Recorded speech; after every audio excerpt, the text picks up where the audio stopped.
पिछले एपिसोड में आपने देखा होप वुल्वरीन से अंटार्कटिका में मिलती है। फिनिक्स डीप स्पेस में सारे एवेंजर्स और थॉर को ढेर कर चुकी थी। अंटार्कटिका में होप वुल्वरीन से एक मौका मांगती है। स्कॉट और कैप पता लगाते हैं कि होप कहां जा रही है। होप और वुल्वरीन एम का स्पेस शटल लेकर ब्लू एरिया ऑफ मून पर जाते हैं, जहां एवेंजर्स और एक्समैन के साथ साथ फिनिक्स उसकी राह देख रही थी।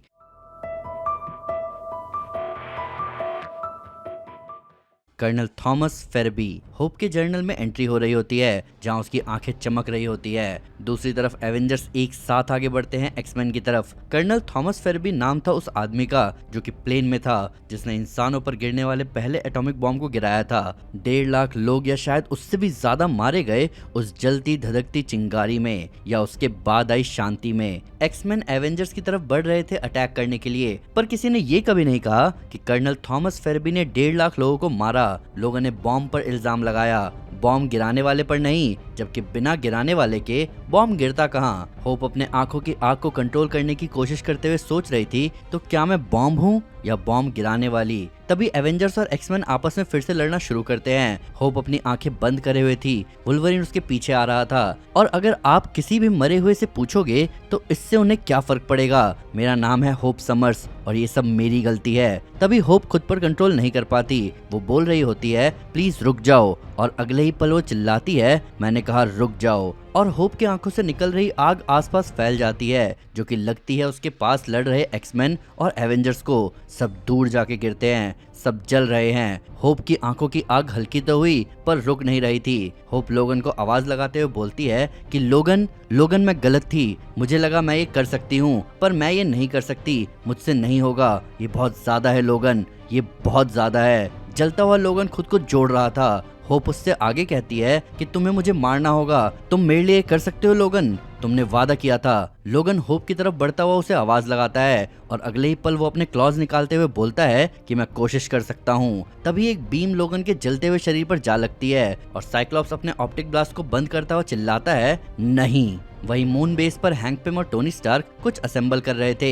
हैंक दूर हो रही एवेंजर्स और एक्समैन की लड़ाई देखकर बोलता है कि बाहर माहौल हाथ से निकलता जा रहा है, जिस पे टोनी अपनी स्क्रीन पर देखता हुआ बोलता है कि फिर तो हमें यहाँ जल्दी करनी चाहिए। टोनी का आर्मर एक मशीन से जुड़ा हुआ था। वो हैंक से कहता है कि वो पक्षी जितनी पास आएगी माहौल उतना नर्क हो जाएगा। मैंने डायग्नोस्टिक्स रन कर लिए हैं, तुम बताओ अब। हैंक कहता है कि तुम तैयार हो टोनी, कम से कम उतने रेडी तो हो जितनी इस चीज को उड़ाने के लिए जरूरत है। ये जो भी है, हमने इसे टेस्ट भी नहीं किया है। टोनी अपना हेलमेट फॉर्म करते हुए बोलता है कि टेस्टिंग बालकों के लिए है, हम साइंस के आदमी हैं, हमें उसी तरह बिहेव करना चाहिए। हम सबको आगे लेकर जाते हैं, हम पायलट हैं, है ना। तभी हमें बड़ा सा आर्मर दिखता है, जिसके पैर तो समझ आ रहे थे, पर उसका सर कहाँ था ये नहीं पता।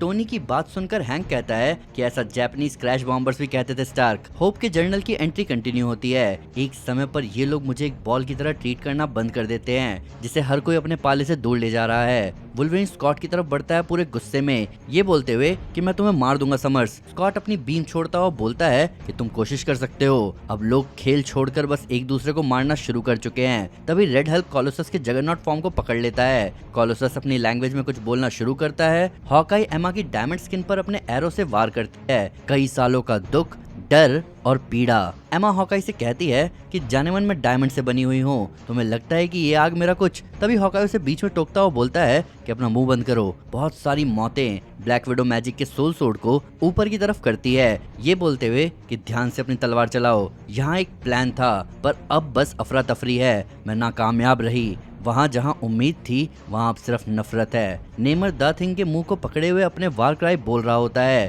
तभी द थिंग नेमर का मुंह दबाकर बोलता है कि अपना मुंह बंद कर लो। वुल्वरीन और कैप्टन अमेरिका स्कॉट पर अटैक कर रहे होते हैं। स्कॉट अपने ऑप्टिक ब्लास्ट से कैप्टन अमेरिका पर अटैक करता है, पर तभी वुल्वरीन अपने क्लॉ से स्कॉट को चोट देता है। अब बहुत देर हो चुकी है। सितारों से दूर एक पवित्र करने वाली आग आ चुकी है, और अब हम सब के लिए बहुत देर हो चुकी है। फिनिक्स फोर्स उन सबके सामने थी। कैप उसे देखकर टोनी को आवाज लगा रहे होते हैं। लूनर ऑर्बिट में घायल पड़े एवेंजर्स एक दूसरे को संभाल रहे थे। तभी विजन सबको फिनिक्स की तरफ देखने को बोलता है। इबीजा में प्रोफेसर एक्स और उनके बेटे लीजन की टेलीपैथिक पावर्स उन्हें दर्द देती है। लीजन अपने पिता को बोलता है कि इसे रोको। कनलन के जादुई शहर में भी ये ताकत फील हो रही होती है। वांडा का भी अपने हेक्स मैजिक पर कंट्रोल नहीं हो रहा होता। तभी टोनी लूनर बेस से उस नए आर्मर को फायर करता है। कैप ये देखकर बोलते हैं कि जो होगा देखा जाएगा, और टोनी भी यही बोलता है और वो निकल जाता है फिनिक्स की तरफ। मून पर कैप साइक्लॉप्स को आवाज लगाते हुए बोलते हैं कि स्कॉट, हमारे पास ज्यादा समय नहीं है, तुम्हें इसे रोकना होगा। सारे एवेंजर्स मून पर आ चुके थे।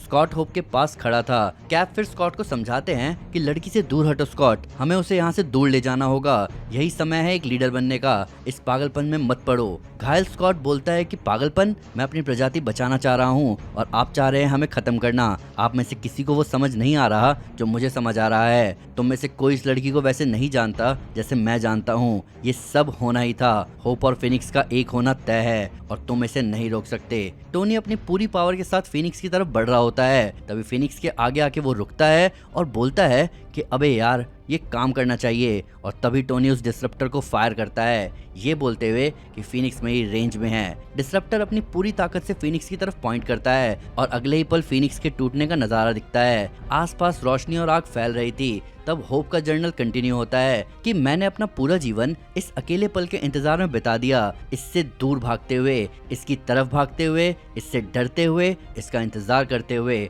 हर पल, हर घंटा, हर दिन। पर जब आखिरकार ये मेरे सामने है तो मुझे ये नहीं चाहिए। पर अभी पता चल रहा है कि इसे भी मैं नहीं चाहिए थी।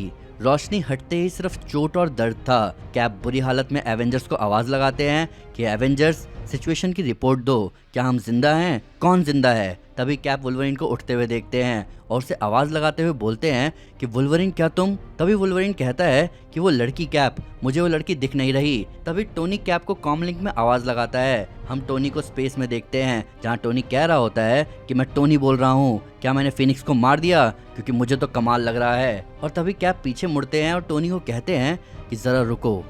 तभी हम देखते हैं फिनिक्स फोर्स 5 हिस्सों में डिवाइड होके साइक्लॉप्स, मैजिक, एमा, कोलोसस और नेमर में बढ़ चुकी थी। साइक्लॉप्स अपने हाथों में होप को उठाए बोलता है कि फिनिक्स का वरदान इस लड़की के लिए था, हमारे लिए नहीं। तुमने फिनिक्स के साथ कुछ किया है और अब हम फिनिक्स हैं। तब साइक्लॉप्स आगे बोलता है कि इसे हमारी मदद की जरूरत है, हम इसे घर ले जाएंगे ताकि ये ठीक हो सके, तैयार हो सके। तब नेमर आगे बोलता है कि हम इसका काम करेंगे जब तक ये आगे के लिए तैयार होती है। तब एमा बोलती है कि दुनिया अभी भी बचाई जा सकती है, ठीक करी जा सकती है। कोलोसस बोलता है कि हमारे आगे अभी बहुत काम है। और लास्ट में मैजिक बोलती है कि अब विकसित होने का समय है, तुम सबकी सोच के परे। कैप्टन अमेरिका उन्हें समझाते हैं कि तुम लोग पागलों जैसी बात कर रहे हो और इस लड़की ने अपना डिसीजन ले लिया है, वो हमारे साथ रहेगी। ये आग और बदली हुई आवाज इसे नहीं बदल सकती। साइक्लॉप्स हंसते हुए बोलता है कि कैप्टन अमेरिका, हम अब तुमसे ज्यादा हैं, इंसानों से ज्यादा, म्यूटेंट से ज्यादा। हमारा काम तुम्हारी सोच से ज्यादा है। तुम कल को नहीं रोक सकते, तुम हमें नहीं रोक सकते,